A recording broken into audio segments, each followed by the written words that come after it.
motorsport and racing in cars is something that's been part of my family from the time I can remember.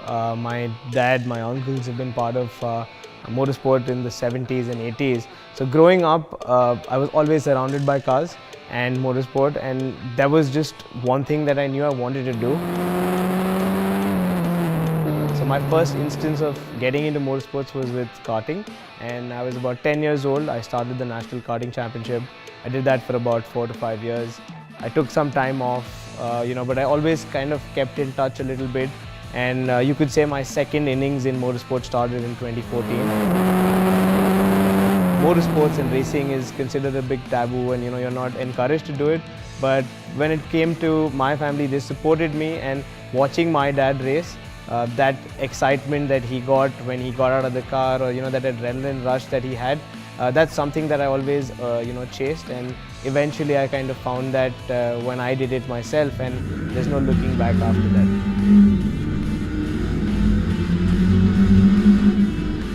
So my dad used to take part in the Indian National Rally Championship. Standing in those forest trails, waiting for the car to go by, and that anticipation of seeing your dad race or rally. The car would go past, and in a flash of a second, the car's gone. But you're waiting for that moment, and that build-up when the car goes past. It's it's quite difficult to put into words, but it is something that you will always want to do yourself. So the first time I saw the new V-Cross when it was being launched in India was, I think, a couple of years back, and I actually really do like pickup trucks in general.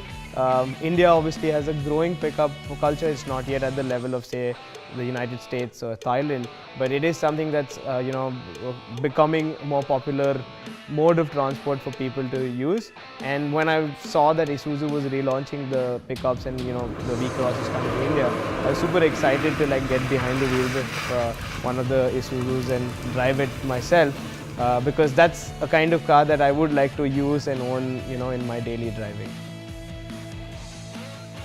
I actually got a call from ISUZU India, and they asked me if I would be interested in doing something like this, and I immediately jumped at it. And I'm really looking forward to this trip because I did a little bit of research on the 4x4 land.